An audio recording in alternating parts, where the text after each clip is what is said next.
Hi, I'm Simon. Thanks for tuning into The Ordinary Filmmaker. If you're new here, click subscribe to receive notification of my latest videos so you don't miss any news, rumors, or tutorials. And don't forget, I'm giving away a brand new Canon EOS R5 to one lucky viewer.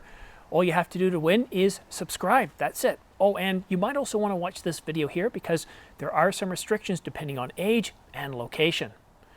All right, so here we are on another beautiful Sunday morning, and I've got a whole bunch of questions from you guys. I got about 20 questions for today, and we're going to get started very shortly. I just want to thank you for joining us. This is a weekly session that I'm putting together, but I also want to let you know one more thing. What I'm planning on doing, and I don't know if this is going to be Saturday yet, I believe I'm going to be doing it in Saturday morning, I'm going to be doing a live show, and that show is going to be broken down a little differently. It's not all about questions and answers. I'll start off with a basic introduction, then I'll spend about 20 minutes going over camera news or anything camera related, camera talk, and maybe I'll pull up some videos and stuff that I've talked about in the past and see where we are today. Then the next segment, which will probably last about 20 minutes, we'll talk about camera gear or tips, techniques, that kind of thing, and then I'll spend about 10 minutes on questions and answers before signing off. So that's my thought for that video. It doesn't mean I'm going to stop doing the Q&A, but it just means I'm trying out something new to see if you guys like it. Last week I did do a quick demo of a Q&A live stream and it went quite well, but I realized I need to offer something different. But that's enough of that. Let me know what you think about that in the comments section down below. But right now, let's get into the questions. And our first question is from Mike. Mike asks, would you consider demonstrating the setup process for your Sunday Q&A? Sure, I mean, there's many parts to that. There's the actual electronic setup, everything I need to do to get ready in terms of the content, and then there's the setup outside.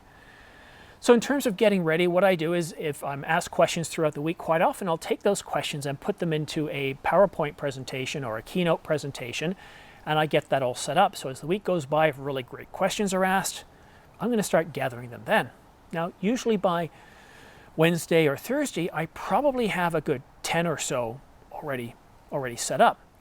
And that's usually when I'll put out a poll asking you guys to submit your questions, and then I'll take those questions and finish it up. And I try to have about 20 questions. Sometimes I go a little more, sometimes I go a little less. And I'm trying to create a diversity, not just covering Canon or Sony or whatever the news happens to be for that week. So once I've got that all taken care of, then it's a matter of prepping. Weather, for example, spring and fall are really terrible times. If the weather truly is unbearable, then I will shoot in my studio. And I might have some trying times. So this time of year, we just had some rain a few minutes ago. And I do have my patio here, which I can use. I have an awning that I can help protect the camera. And that's what I was going to shoot in until things started to clear up. This is one of my favorite locations, and whether it's snowing or cold, that doesn't matter. I just need to be able to protect the gear because not all the gear that I use for this Q&A session is protected. I've got a laptop here that I use to hold the Keynote presentation. I've also got an iPad down here, and that's what I use Camera Connect, so I can see right now that my shutter speed, my AF, what the ISO set to, and all that kind of stuff. And so I get the tripod set up, I try to get it balanced, and right now the camera's a little bit lower than I'd like to be. It's basically on my eye level, and normally I like to have it just a little bit higher so it doesn't look like I'm looking down to you guys. I'd rather have it so that you're looking down at me. And of course, I'd say the biggest issue, which I kind of touched on, is weather. If it's too windy, that could cause a problem for mics. Even with windsocks or dead cats, it can still be overpowering. If there's a lot of rain, then obviously I can't shoot outside. And so what I do is I look at a couple of shooting windows. I look at shooting as early as Thursday. I look at shooting at Friday. And then, of course, there's Saturday. And I like to get it done early and out of the way so I still have my weekend apart. But again, if the weather looks really bad, I'll just shoot it in my studio. It won't look as nice and scenic, but you know, it is what it is. If I've missed anything or there's something specific you are looking to find out about, let me know. Oh, and one more thing with the camera, I am using a variable ND filter right now to help me so that way I can get a bit more depth of field, or shallow depth of field. That's what I meant to say. Melik asks, is there a Speedbooster setup we can use on the EOS 90D? Well, the first question I'd ask is, why do you want a Speedbooster? I mean, I get the idea that you can get an extra stop of light, but quite often people are adapting Canon EF glass onto Sony or Panasonic, not the other way around. And from I haven't really spent a lot of time in this, but I'm not aware of any speed boosters that you would use on the 90D. And when I had my 70D, I wasn't really looking at that. I generally get the L series glass to get better results. So I'd like to know a little bit more of why it is you're looking to use a speed booster on the 90D. If you can let me know, then maybe that'll help me help you with what results you're actually trying to get instead of just trying to find a speed booster. Ali asks, isn't a full frame sensor better than a Super 35 sensor?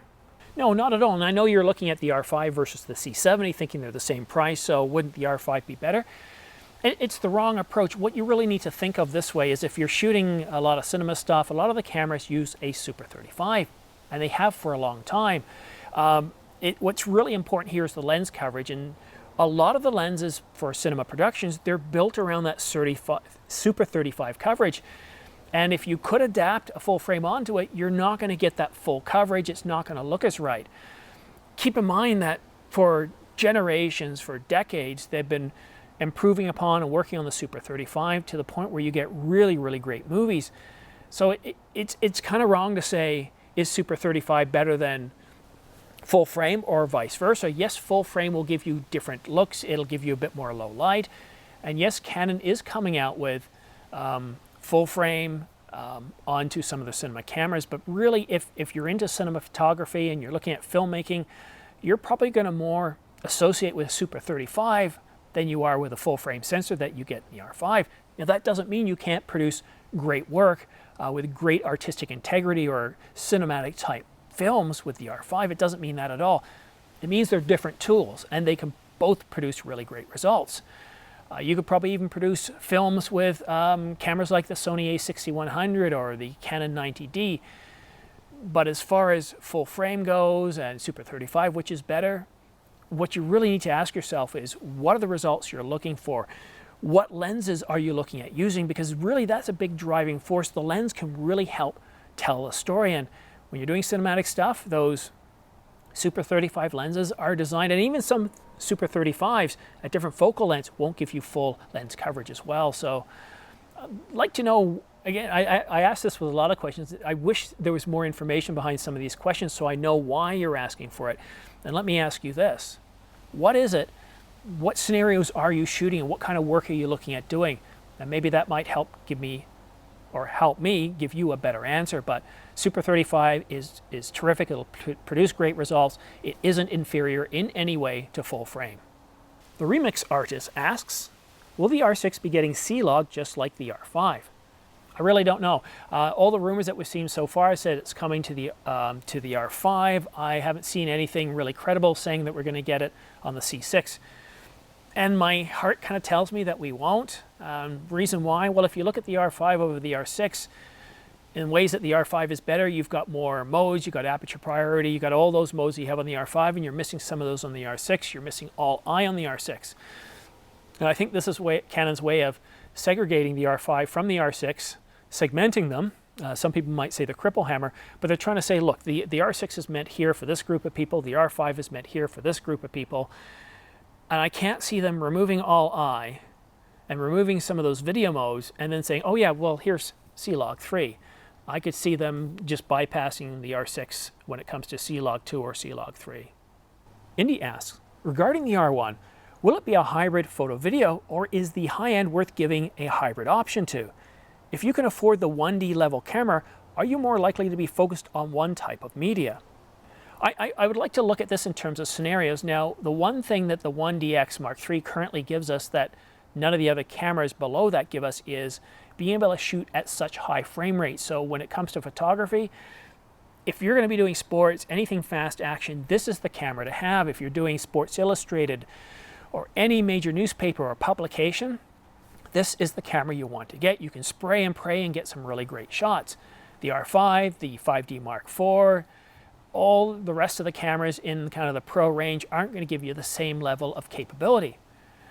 And I want to go back to the 1DX Mark II and the 5D Mark IV. They both pretty much came out at the same time. And when it came to video, the 1DX Mark II was only a little bit less than the 5D. So the 5D had, 4K 30. The 1DX had 4K 60. The 1DX could shoot 120 frames per second in 1080, whereas the 5D could only do it in 720. But other than that, they were pretty similar cameras.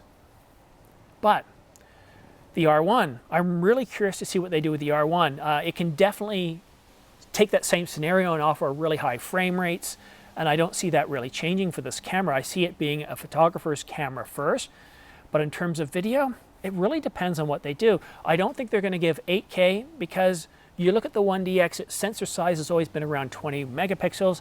Now they could bump it up to 24, 26, or even 30, because you're going to have you're going to be able to move data a lot faster in that than you could with the 1DX. But I do expect it to be closer to 20 megapixels, and to be able to do DCI 8K, well, you need around 45 megapixels. So if they're going to compromise, it's going to be the video side that's going to lose out, not the photo side. What I think they could do with the the R1, is they can give it 4K, top out at 4K 120 or 4K 180, give it really good detail, dynamic range and all that, but I really don't see them giving us 8K. Now, could they give us 5K or 6K downsampled 4K? Sure, that's possible too. But this is going to be, my thoughts, it's going to be a photocentric camera aimed at high frame rates, professional photographers, sports, and fast action. Not aimed at the videos, guys. And I think that's what they're trying to do with the C70. They're saying, look, guys, we're providing you with more affordable cameras that are more capable. Please take a look at our cinema camera. And for your photo needs, then maybe get an R6. And in a way, that's not really a bad idea, is it? Get a C70 and then get like an R6 for your photo needs, because in terms of photo capabilities, the R6 is a tremendously amazing camera. And unless you need those high frame rates, why would you need an R1? Saruba asks, does Canon EOS RP have sensor protection from dust? If yes, then how? So yes, it does. The EOS R, the R6, and the R5, it's all automatic. All you have to do is, when you turn the camera off, press that button on the front, unscrew the lens and pull it out, and what the camera will automatically do is protect the sensor. The shutter will be shut up. You won't be able to get any dust in there, and that works really well. And I would really hope that Sony comes out with a fix for their cameras, because you'll hear a lot of people complaining about the number of dust on the sensor, and it's because that when you take the lens off, there's no protection to prevent the dust from getting on the sensor, which is quite annoying. So yes, EOS R does have it, along with the R5 and the R6, and it's fully automatic. There's nothing you have to do to enable it to happen. Brian asks, I was looking at lighting as it just came to me as I was looking at LEDs. Are they any good for filming with mirrorless camera like the EOS R or R5? And do they give banding? What lighting would you recommend for a newbie into filming? Well, Brian, as you can tell, it's raining a little bit here. I don't think it's going to happen for too long. So right now I've got this umbrella up top. Might throw off the lighting a little bit. That protects all the equipment that I have here. And the R5, well, it's supposed to be weather sealed, right? So let's go ahead and find out if it actually is.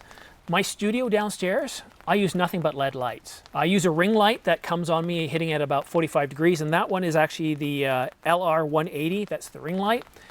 And I use a couple of panels, and they are the LED P-260C.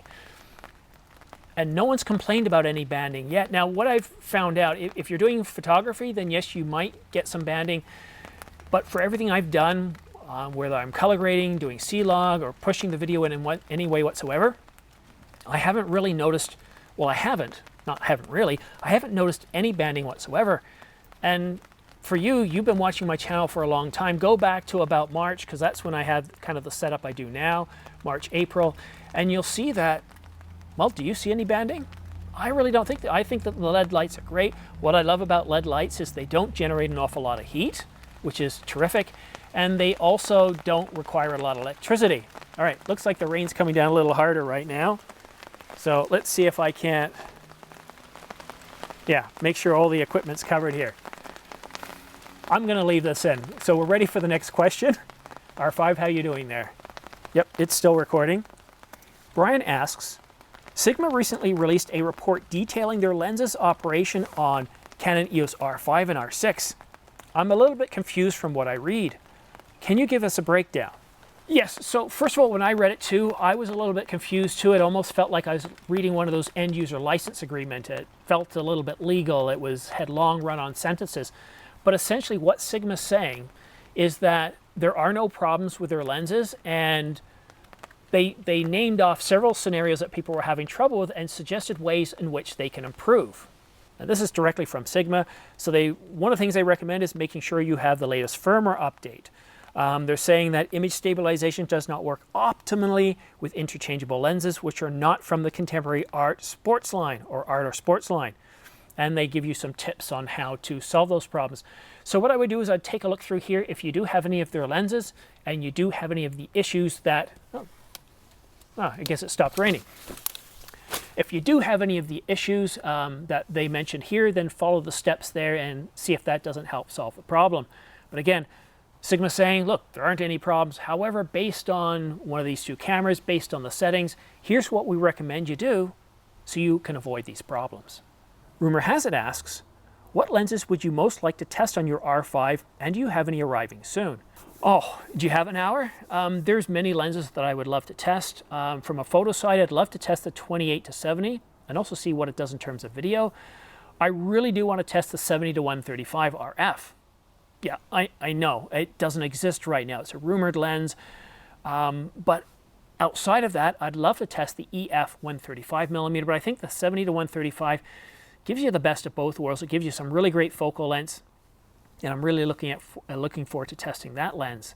I wrote down a few more here. What else do I want? Yeah. Oh, and also the 35mm and the 85mm. I'd really love to test these lenses out, and I was going to get one for October to test out, but I've got so much gear coming in the next couple of weeks that I don't know that I'll have time for that. And you guys stay tuned, because you're going to see some really amazing gear coming to this channel. You're probably going to have to shake your head and see if this is some sort of trick, because there is an awful lot of great gear coming. And hopefully by the time you're watching this, I might have already received some of it. But let's get off that. Let's talk about lenses. I really like lenses because they really help tell a story. But one thing I think people tend to forget an awful lot, especially if they're video filmmakers, videographers, is the importance of an ND filter, especially if you're new. You're like myself, you might only have been doing this for 10 years, but you've never saw the need for an ND filter.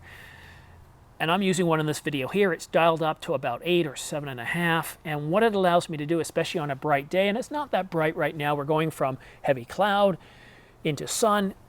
And what it allows me to do is shoot at f1.8, which is what I am at f1.8, and separate myself from the background, which is really, really nice. If I didn't have that there, well, then I can't fully utilize the lens to its complete capabilities. So that's really important too, to fiddle around with ND filters. And there's multiple ways to do this.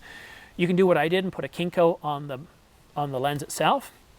You can get Canon's adapter where you put it between the body and the lens, which is great because no matter what RF lens you put on it, it's going to work. However, it won't work for EF lenses because you can either put in the adapter with the ND filters, or you can put in the EF to RF adapter. You can't put in both. So putting on the Keynote, in this case on the 50mm f1.2, was still the right thing to do. Or of course, you can go with a C70, which has built-in ND filters, and that's really huge because no screwing it on and off. It's good to go. So yeah, I think that covers it. Is there any other lens that I really like to get? Well, I think I've already told you that I want the 800mm with a 2x extender. I'm really looking forward to trying that out in the winter, getting some great moon shots with really clear skies. Not so much the 600mm. And yes, I'm kind of interested in the 100 to 500 as well, the L series, but I don't know, I'm really, really liking the 800mm, and that's kind of one of my dream lenses, one of the lenses I'm going to get next. Grinaside asks, for a hybrid shooter with a good sized budget, is it more worth getting a Blackmagic pocket camera or a C70 and a photocentric camera? The A7S III is tempting since I'm no professional photographer, but I still want to take top quality regardless. The R5 is tempting, but only if they bring updates with C-Log 3. I truly feel lost. Well, one thing, the C-Log 3 is coming to the R5. I would expect that to come before Christmas, but Canon hasn't said when. They just said they're bringing it out for the camera, so you are going to get that. I think if you've got the budget, then yes, get a camera for what it's meant for. Many years ago, I bought myself a Corvette, and once I got the Corvette, I understood cars made a lot more sense to me, because the Corvette is purpose-built. It's a cruising car, it's a high-performance car, but it's not meant to be comfort and luxurious and all that. That's what you get your sedan for. And today, what a lot of automakers are trying to do, they're trying to put everything into that sedan, giving it a 0 to 60 or 0 to 100 kilometers an hour in 7 seconds or less. They're trying to give it comfort, they're trying to give it great ride, but they're also trying to get it to hug the road. And when you try to get a camera that does everything, well, everything becomes a compromise. So if you've got the budget, look, the A7S III I think is a terrific camera. You're going to get higher bit rates with the R5 though, if that matters, if you're going to be pushing colors. That's something to take a look at. And the R5 is really a terrific photography camera. It's going to give you more options, more capabilities than the A7S III gives you. And you've got a couple of options. You can go and get the A7S III and an R6, so the R6 covers your photo needs, and the A7S III covers your video needs. Or you could go with the R5, or let's back it down a little bit, go with the R6 and then a C70. So the C70 gives you all your video needs, and the R6 gives you your photo needs. But I don't know a lot about you. Yes, you've got a budget, but what kind of scenarios do you shoot? If you're going to do a lot of fun and gun with the family, you don't want to be carting around the C70 with you. The R5 would be a better all-round camera. It's going to give you 4K 130, 4K HQ at 30 frames per second. And if it gets really hot, you can shoot unlimited in 4K 30. And 4K 30, as I showed in last week's video, produces really, really good results. So I wouldn't be worried about that. But if it's more for professional stuff, then yeah, get the R5 or get the R6 and get the C70 and then use the C70 for video. But if you're kind of all over the place, doing family stuff, fun and gun stuff, as well as professional stuff, then the R5 is going to be a better camera, because while the C70 is really good at doing video, the R5 is going to be in there when you want to go mobile. You don't want a lot of heavy gear. You can easily take that. You can put in a 2 terabyte CF Express card, travel to Europe for a couple of weeks, and you're not going to have any problems, and it's going to give you good video. So there is a bit more I'd like to know. For example, what scenarios you're shooting in. If you can give me that information, then I can probably recommend a better combination. And I've talked about Sony and I've talked about Canon here, but there are other cameras you could look at as well. And Sony, the FX9, for example, on their cinema line, and there's even more stuff. But I was more or less answering it from what you're looking at and the type of, you're mostly looking at Canon and Sony. Another thing to consider too, do you have a lot of lenses invested into one of the other platforms? And that can really make a difference too. I'm looking at bringing the A7S III in here shortly, and I'm afraid I'm not going to produce as good results as the Canon R5. Not because the A7S III is an inferior camera, but because the lenses that I'll have right away won't produce nearly the same level of results as what I have in the EF 50mm f1.2. I'm going to start off with the kit lens for the A7S III. So yeah, let me know some of your scenarios and I can give you an even better recommendation. Stop the FOMO asks, does Canon RF mount have anything similar to the Sony 24mm f1.4? It really depends on what you define as similar. So let me define it for you. So FOMO, here we have two lenses for the RF mount. We have the 24mm f2.8. It's a fixed length, but it's not as wide as the Sony 24mm. Or you can go into a zoom, and this one here, the RF 24 to 35, is f1.4, so it's just as wide. And is it going to be that disappointing that it's a zoom?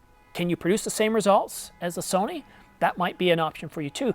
But keep in mind, for $100 or less, you can strap on an EF to RF adapter, and guess what? You can now apply these two EF lenses. You can put on the EF 24mm f2.8 or the EF 24mm f1.2 version 2. So yes, you can go very similar or you can go identical, and don't turn your nose up at EF lenses, and this goes to everybody. You can get great results with EF lenses. I'm using the EF 50mm f1.2. It produces really great results. Now the RF is quite a bit more expensive, but it's a lot sharper.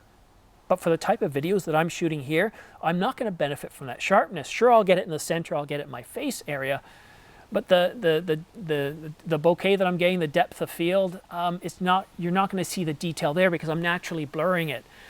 So there's a lot of great bargains to be had by buying EF glass, both used and new, and then adapting it. So yeah, I get it. There isn't as much RF glass, but EF still produces great results. Let's not turn up our noses at it just because, oh, well, there's no RF equivalent. Canon doesn't give us enough options. That EF to RF adapter, I haven't had a single problem with it yet, and it just works wonderfully. The Village Mayor asks, what's your opinion on protective films for touchscreens such as my R6? Although very common on smartphones, I've also seen similar products for cameras on Amazon. Are they necessary to protect the screen, or is this putting one on do more harm? Well, you're putting something on there, you're not letting it vent, you're adding to the construction of the unit. Maybe it's not going to vent. Is it going to overheat? No, probably not. But why would you put this on there? It already has a protective covering. All you have to do is when it's not in use or when you're moving around, you just turn the articulating screen so the LCD is facing the camera on the inside and it's protected.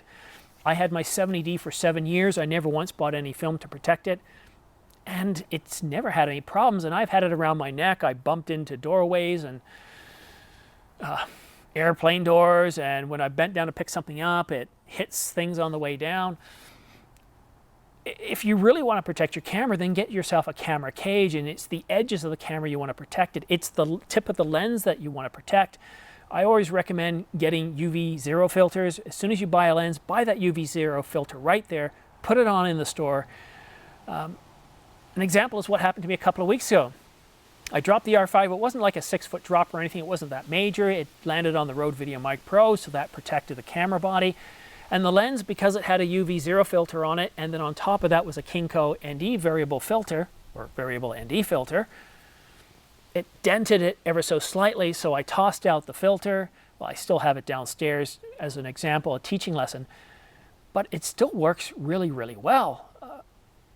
I've not found any issues with my 24-105. So, and I'm a bit of a klutz. I wouldn't bother with any screen protectors. I just, spend your money on stuff that matters, like lenses and that kind of thing, and get a UV filter for your lenses. That matters more. Steve H. asks, why not use seamless paper for the backdrop? Well, to be honest with you, when I was looking at getting some cloth or some backdrops, I went to my local camera store, and the paper they had just wasn't big enough for the area that I need to cover. They had the green screen, so I got that. And then once I had all the rigging, I just stuck with the cloth. It doesn't cost that much. I think it's around $28 to $30 US for that black screen or that black muslin cloth that I have. It works well, so that's why I've stuck with it. And I am covering an awful lot of area. It's like 10 feet by about 8 or 9 feet. So it's hard to find paper that isn't going to sort of move a little bit, even with a slight breeze. And yes, in my basement, with air circulation, you will get, you won't see it with a cloth, but you do get it moving. Even when I walk by or even when things are still, there is some movement of the air. So I find that the cloth does a better job. Jason asks, when you shoot your YouTube videos with the R5, what are your video settings? For example, 4K 24, non-HQ. I ask because it looks good. Thanks. All right, so this is what I'm shooting with right now. I'm shooting in 4K 4K HQ at 30 frames per second. I always shoot at 30 frames per second. It's my thing, my idiom. I tried 24 once at 50 frames, not 50 frames per second, 1/50th of a second for the shutter, and I got some people saying it didn't look as smooth.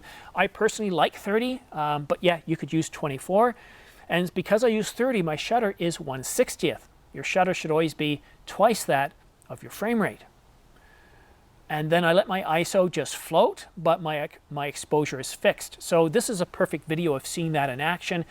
You're seeing it go from kind of dark where it's really cloudy to bright and sunny, and the ISO's taking up that slack there, and it does a much better job than if you let the ISO or the exposure run with it. And that's pretty much what I do, but there's something else, and I'm using the 50mm f1.2. But what makes a huge difference is I'm using a variable ND filter, the Kinko. I believe I have it in the description down below. And what it does is allows me to shoot at an f1.8. So it gives me a nice blurred background. Sorry, I'm getting a little bit distracted because it's getting ready to rain again. And those are basically my settings. I also shoot in C-Log most of the time. I find that that does a really good job. One problem I had about a couple of months ago when the R5 first came out, the they didn't have the LUTs, the lookup table files for the R5. So Canon said, oh, just go to the EOS R, get them from here, download them, and that's what you can use for now. The results were terrible. It didn't work very well at all. It was just absolutely terrible. I fought with it, and now I went to the Canon Canada site. I'm sure that Canon Europe, Canon USA, they have it for download too. They have the files, you can download it, and I've started editing with the LUT files for the R5, and I don't have to fight with it anymore. It looks a whole lot better. So it's coming down pretty hard in rain right now, so I'm going to stop the recording and restart again once the rain has subsided a little bit. PMadvan asks, is Canon having issues with their supply of R5s and R6s in the UK or even wider? I had an email reminder set up with the UK store, which yesterday, for the first time in weeks, sent me a notification that the R6s were in store. However, by the time I clicked into the store, both the R5 and the R6 were showing as out of stock. I've since requested another reminder. Yes, Canon's been having issues with the R5 being in stock for, well, 2 months now, since they first released it on July the 30th. The stock that came in was immediately sold out, and then just recently more stock has come in, and it looks like that's been immediately sold out. You can still find R6s around. I know in downtown Camera, just a couple of weeks ago, they had some R6s, but the R5, as soon as it comes into the store, it's going.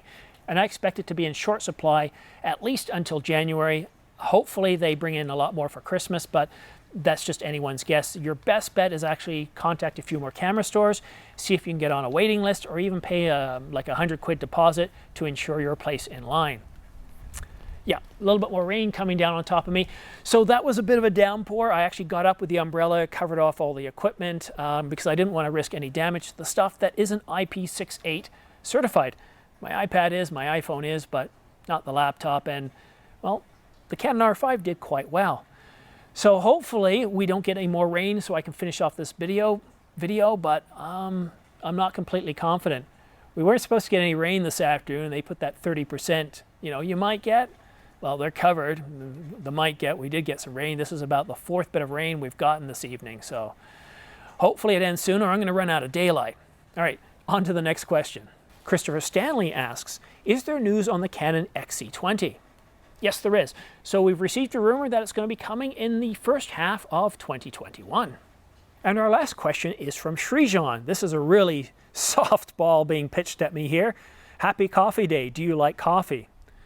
You know what? I do like coffee. I really can't drink it most of the time because it has me acting like a squirrel. I just get very anxious. My heart beats fast and I start, even the littlest things can get me into a panic attack. Well, not panic attack, but anxiety. But I do like decaffeinated coffee. But the best kind of coffee that I do find, if you're into coffee, if you really like coffee, try to get yourself some green coffee. Find a location where you can buy green coffee, because any of the coffee you buy in the store, no matter how fresh they say it is, I can guarantee you it is not fresh, it is stale. And how it works with coffee is, when it's green, it can last an awful long time, but once you roast that coffee, you might have about maximum 7 days before it becomes stale. And what happens is, once it's roasted, the CO2 starts exiting, and then after that's done, the oxygen comes in, oxidizes it, and gives it that bitter taste. You can have strong coffee without a bitter taste. Now, once you've roasted it, then, like I said, you've got about 7 days, and the next step is grinding it. But once you've ground it, you really only have a few hours before it too can go stale. But if you do have the luxury of ever having tasted green coffee, or if you love coffee, I'd get a grinder, get a roaster, don't use the oven. They come with these little things you can use to grind it up and roast it. It's truly amazing. The flavor is way different than anything you can get in the store. You get different types of beans with different flavors. And you can even get decaf, and it tastes truly amazing. But many of you may not realize this, but I'm actually British. Yes, I'm Canadian too. I'm dual citizen. And being raised British, living in England, New Zealand, Canada, and the United States, which is, I can tell you, not a tea bastion at all. Those guys, they don't like tea.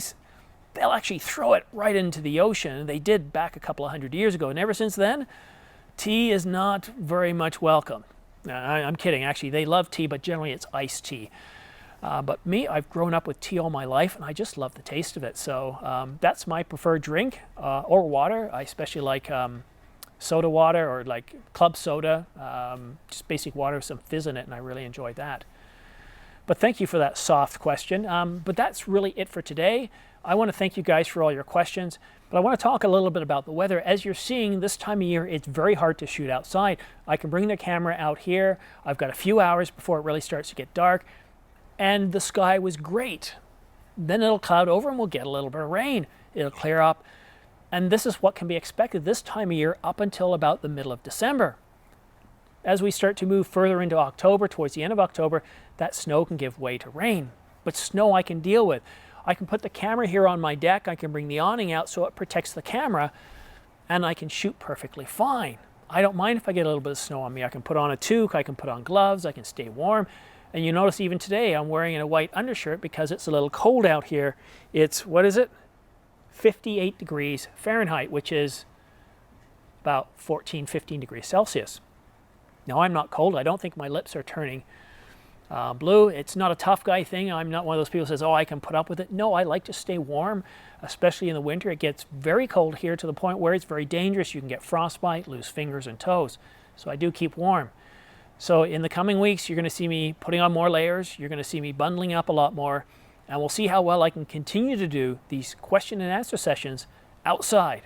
But that's it for now, guys. Thanks so much for watching The Ordinary Filmmaker. Don't forget to subscribe for your chance to win the Synco Lav S6C lavalier microphone and the M3 shotgun microphone. And I'm going to be awarding that at 20,000 subscribers. Then every 10,000 subscribers up to 100,000, I'm going to be giving away a new prize, and that prize is going to get better as we get closer to 100,000. Then, what happens at 100,000? Well, I'm giving away a brand new Canon EOS R5 full-frame mirrorless camera to one lucky viewer. So again, you can watch these videos up here. I have all the terms and conditions in there, including blackout areas and age groups. And if you happen to be 12 or 10 and you really love these camera videos and you want a chance to win, just get your parents to enter for you, because I do have to follow legal terms of whatever jurisdiction you're in, and I think in most places 13 is the age, and some places it's as high as 18. But thanks so much for watching The Ordinary Filmmaker. I do appreciate your support. We'll see you again soon.